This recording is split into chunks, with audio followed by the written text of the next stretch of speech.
Good morning, everyone. Hello, my name is Crystal and welcome to my YouTube channel. If you like my videos, please smash that like button. Please do subscribe. It's a lovely sunny morning here in Rochester. The sun is shining and people are making the most of it, and I don't blame them. Alexa, good morning. Good morning. The Easter Bunny has been hopping around. To hear from them, just ask me to call the Easter Bunny. Alexa, call the Easter Bunny. Okay, calling the Easter Bunny.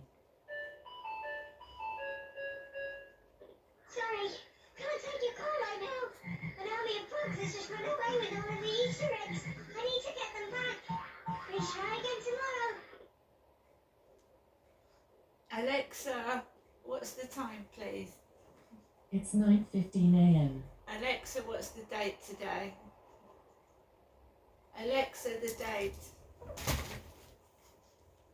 Alexa, what's the date today? Today is Sunday, the 24th of March. Alexa, what's the weather outlook? Currently, in Rochester it's 7 degrees Celsius with mostly cloudy skies. Today, you can expect intermittent clouds, with a high of 12 degrees and a low of 3 degrees. Alexa, can you tell me a joke? My dad's a lift operator. He says the business has its ups and downs.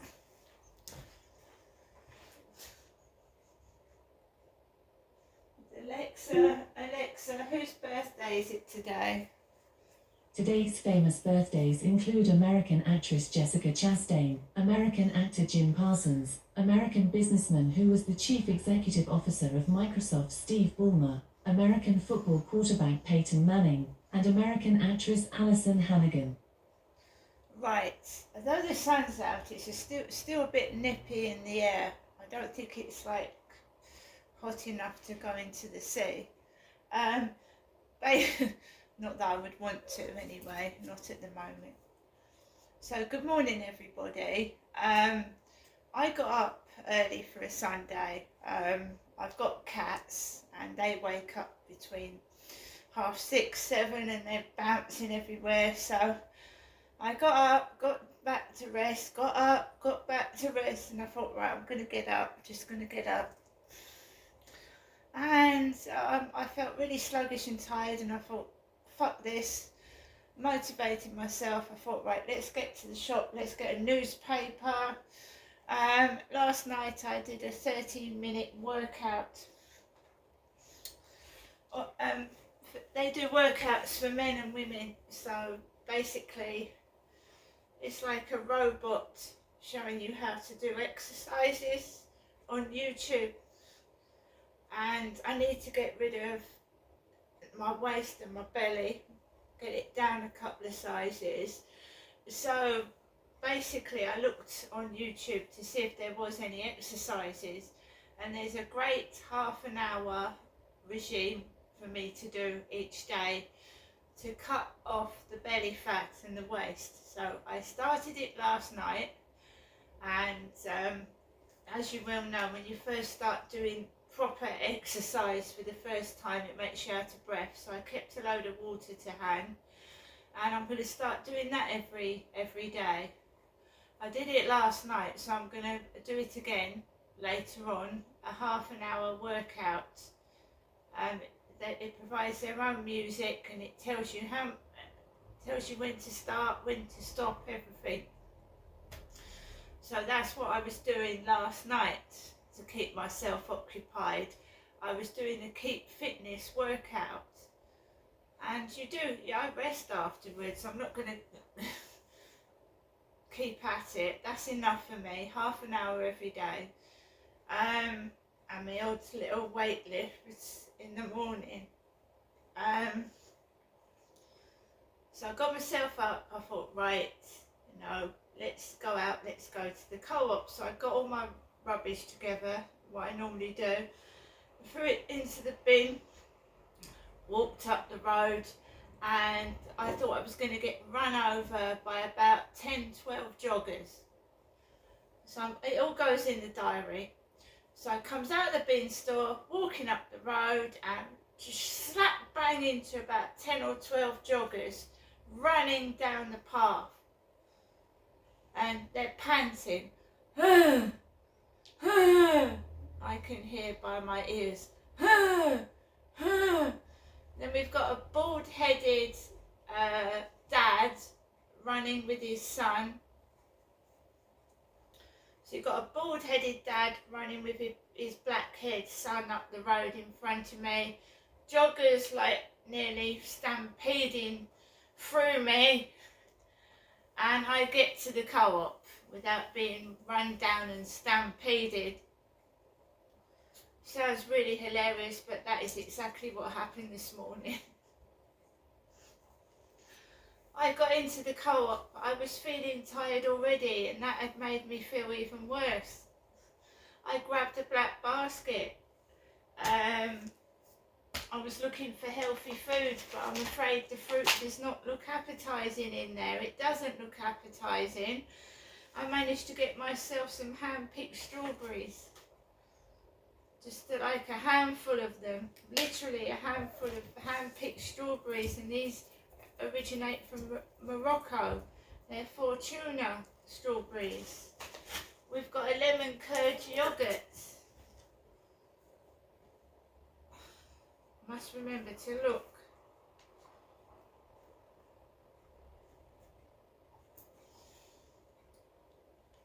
Really can't see on this one.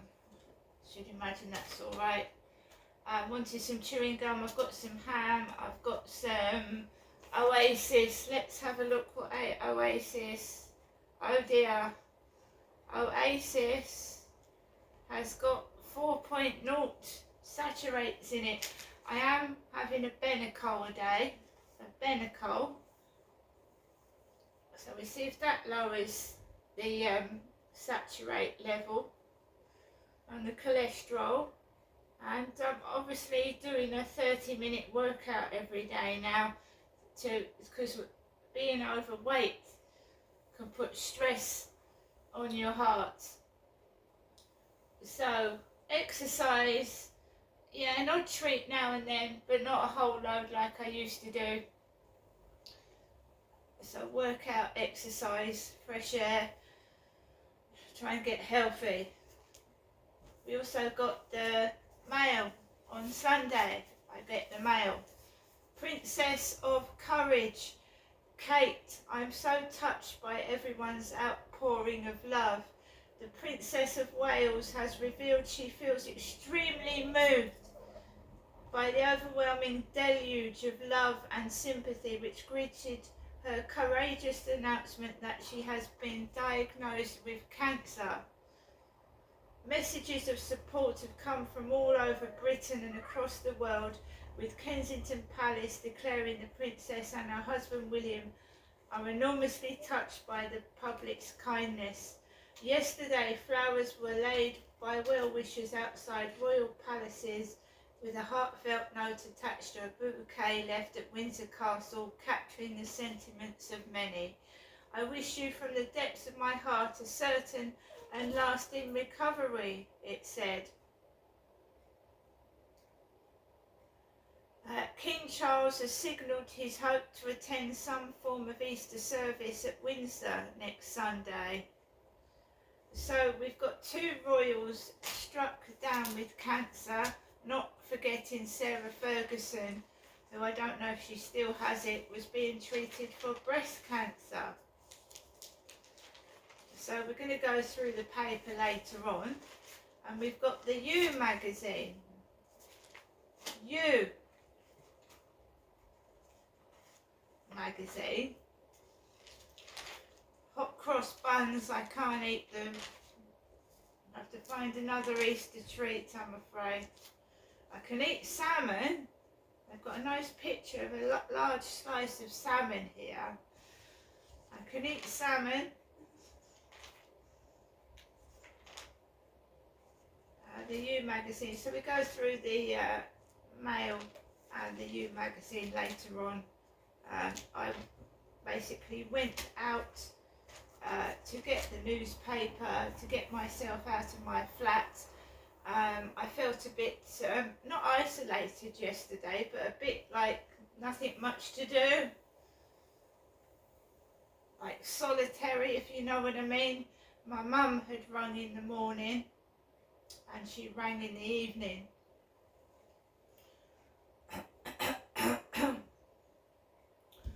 So, last night I took Max out for a walk and I could smell weed. Weed. I don't go out at night, so I got a blast of weed up my nose. I walked Max as best as I could. Came back into my flat and we sat down and we watched Casualty.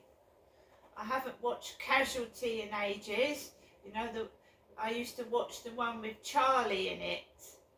And Charlie's not in it anymore. So I watched Casualty. Then I watched an episode of A&E where a woman had got a sewing needle had snapped off in her foot and she was panicking. I think she thought she was going to need an operation, but the doctor cut her foot open and pulled the needle out while she was awake.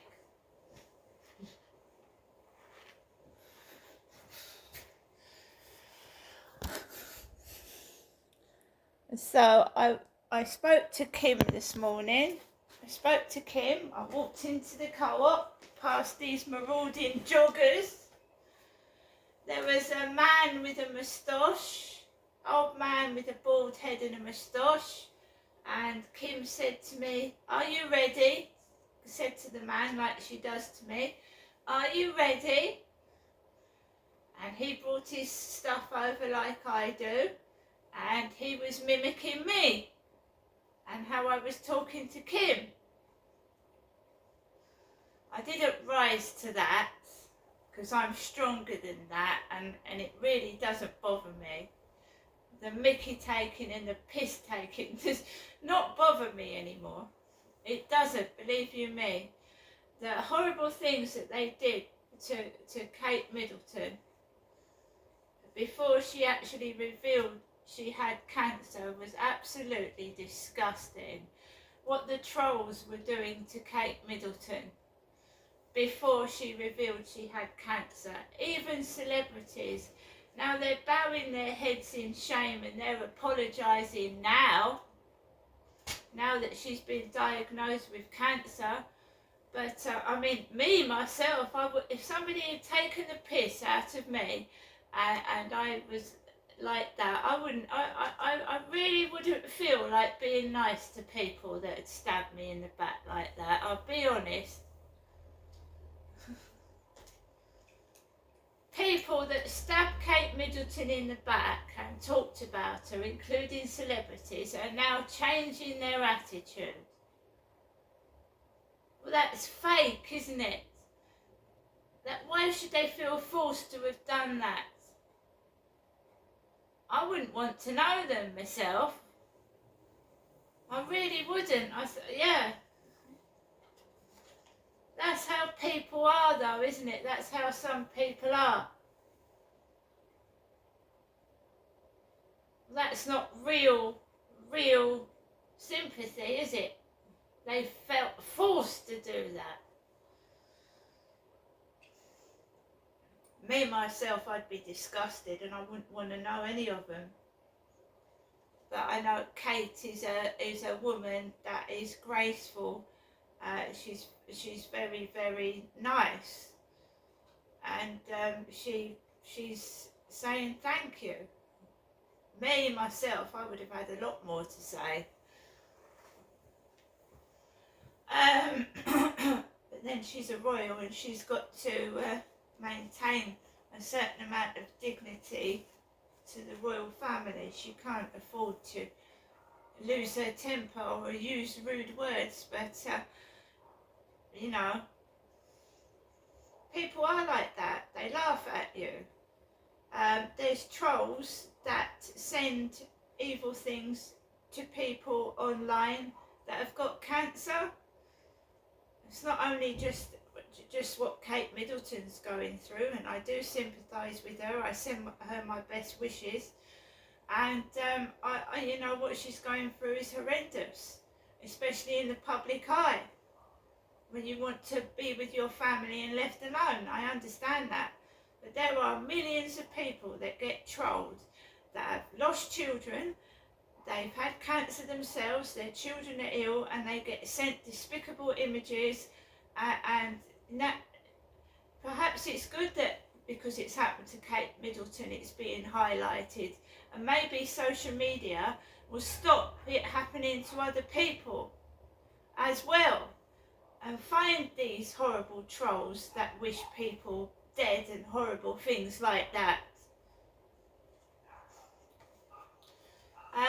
Kim drew these to my attention. She said these are new scratch cards. So 1, 2, 3, 4, 5. Top prizes of £250,000.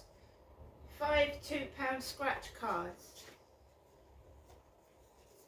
Like I said, I feel sorry for Kate Middleton, but it happens to other people as well. Sending vile images to women that have lost their children or they've got cancer. It's just highlighting the issue, isn't it? Now, social media platforms need to stop this trolling, and they need to vet everybody that leaves comments. You can't be a user or AAA or whatever that. We need to know who these people are sending these vile messages so they can be taught a lesson. It can affect someone's mental health. It can destroy families. It can make someone, yes, feel like committing suicide by what they're saying. And if you can't trace them, they're getting away with it. So everybody that leaves comments in people's TikToks, YouTube, or whatever should be vetted. It's no good saying turn comments off. That's just letting the trolls get away with it, and you're not allowed to share your thoughts with other people, genuine people. So, you know, people need to find these evil people and stop them doing it, and stop making excuses for it. And all the police do is say, well, don't use Facebook, don't use TikTok, don't use YouTube. And let the troublemakers get away with it. It's about time something was done. Right, guys, so that's my little bit of stuff from the co-op. It's very hard to eat healthy when the fruit looks like it's dying, so does the vegetables, and it doesn't look very appetizing at all. See you later.